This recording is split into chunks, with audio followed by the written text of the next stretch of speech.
नमस्कार दोस्तों, स्वागत है आपका हमारे इस चैनल बोलीशाला पे, जहां हम आपको पौराणिक कथाएं सुनाते हैं। प्राचीन काल में सुर, असुर, देव, दानव, दैत्य, रक्ष, यक्ष, दक्ष, किन्नर, निषाद, वानर, गंधर्व, नाग आदि जातियां होती थी। राक्षसों को पहले रक्ष कहा जाता था। रक्ष का अर्थ है जो समाज की रक्षा करे। राक्षस लोग पहले रक्षा करने के लिए नियुक्त हुए थे, लेकिन बाद में इनकी प्रवृत्तियां बदलने के कारण और अपने कर्मों के कारण बदनाम होते गए और आज के संदर्भ में इन्हें असुरों और दानव जैसा ही माना जाता है। देवताओं की उत्पत्ति अदिति से, असुरों की दिति से, दानव की दनु, क्रदु से नाग की मानी गई है। पुराणों के अनुसार कश्यप की सूरसा नामक रानी से यातुधान उत्पन्न हुए, लेकिन एक कथा के अनुसार प्रजापति ब्रह्मा ने समुद्रगत जल और प्राणियों की रक्षा के लिए अनेक प्रकार के प्राणियों को उत्पन्न किया। उनमें से कुछ प्राणियों ने रक्षा की जिम्मेदारी संभाली तो वे राक्षस कहलाए, और जिन्होंने यक्षण यानी पूजन करना स्वीकार किया वे यक्ष कहलाए। जल की रक्षा करने के लिए महत्वपूर्ण कार्य को संभालने के लिए यह जाति पवित्र मानी जाती थी। राक्षसों का प्रतिनिधित्व इन दोनों लोगों को सौंपा गया।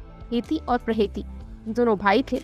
ये दोनों भी दैत्यों के प्रतिनिधि मधु और कैटम के समान ही बलशाली और पराक्रमी थे। प्रहेति धर्मात्मा था तो हेति को राजपाट और राजनीति में ज्यादा रुचि थी। रामायण काल में जहाँ विचित्र तरह के मानव और पशु पक्षी होते थे, वहीं उस काल में राक्षसों का आतंक बहुत ज्यादा बढ़ गया था। राक्षसों में मायावी शक्तियां होती थी। वे अपनी शक्ति से देव और मानव को आतंकित करते रहते। रामायण काल में संपूर्ण दक्षिण भारत और दंडकारण्य क्षेत्र मध्य प्रदेश, छत्तीसगढ़ पर राक्षसों का आतंक था। दंड नामक राक्षस के कारण ही इस क्षेत्र का नाम दंडकारण्य पड़ गया था।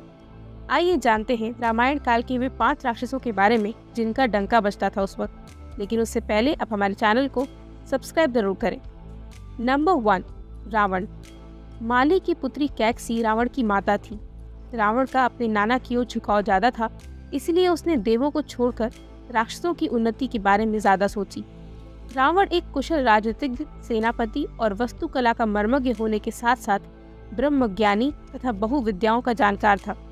राक्षसों के प्रति उसके लगाव के चलते उसे राक्षसों का मुखिया घोषित कर दिया गया था। रावण ने लंका को नए सिरे से बसाकर राक्षस जाति को एकजुट किया और फिर से राक्षस राज कायम किया। उसने लंका को कुबेर से छीना था। उसे मायावी इसलिए कहा जाता है कि वह इंद्रजाल, तंत्र, सम्मोहन और तरह तरह के जादू जानता था। उसके पास एक वैसा विमान था जो अन्य किसी के पास नहीं था। इस सभी के कारण सभी उससे भयभीत रहते थे। पौराणिक मान्यता अनुसार एक श्राप के चलते असुरराज विष्णु के पार्षद जय और विजय ने ही रावण और कुंभकर्ण के रूप में फिर से जन्म लेकर धरती पर अपना साम्राज्य स्थापित किया। द्वापर युग में यही दोनों शिशुपाल व दंतवक्त्र नाम के अनाचारी के रूप में पैदा हुए थे। इनको 3 जन्मों की सजा थी। रावण ने रक्ष संस्कृति का विस्तार किया था। रावण ने कुबेर से लंका और उनका विमान छीना। रावण ने राम की सीता का हरण किया और अभिमानी रावण ने शिव का अपमान किया था। विद्वान होने के बावजूद रावण क्रूर, अभिमानी, दंभी और अत्याचारी था। नंबर 2, कालनेमी। कालनेमी राक्षस रावण का विश्वस्त अनुचर था। वह भयंकर, मायावी और क्रूर था।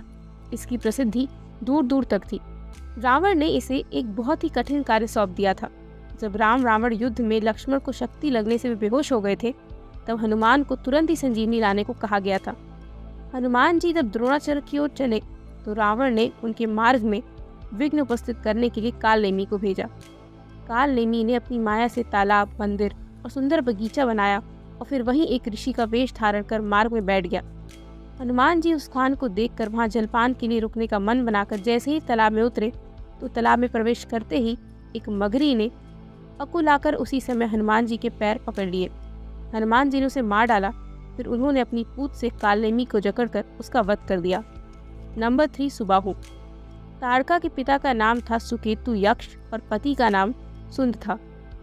सुंद एक राक्षस था, इसीलिए यक्ष होते हुए भी ताड़का राक्षस कहलाई। अगस्त्य मुनि के श्राप के चलते उसका चेहरा कुरूप हो गया, इसीलिए उसने ऋषियों से बदला लेने की ठानी। वह आए दिन अपने पुत्रों के साथ मुनियों को सताती रहती। यह अयोध्या के समीप स्थित सुंदर वन में अपने पति और 2 पुत्र सुबाहु और मारिश के साथ रहती थी। ताड़का के शरीर में 1000 हाथियों का बल था। उसके कारण ही सुंदर वन को पहले ताड़का वन कहा जाता था। सुबाहु भी भयंकर था और प्रतिदिन ऋषियों के यज्ञ में उत्पात मचाता। उसी वन में विश्वामित्र समेत अनेक ऋषि मुनि तपस्या करते थे। ये सभी राक्षसगण हमेशा उनकी तपस्या में बाधाएं खड़ी करते। विश्वामित्र एक दिन यज्ञ के दौरान राजा दशरथ से अनुरोध करके एक दिन के लिए राम और रावण को अपने साथ सुंदर वन ले गए। राम ने ताड़का का और विश्वामित्र के यज्ञ की पूर्ण आहुति के दिन सुबाहु का भी वध कर दिया था।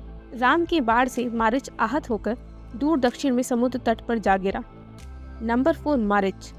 राम के तीर से बचने के लिए ताड़का पुत्र मारीच ने रावण की शरण ली। मारीच लंका के राजा रावण का मामा था।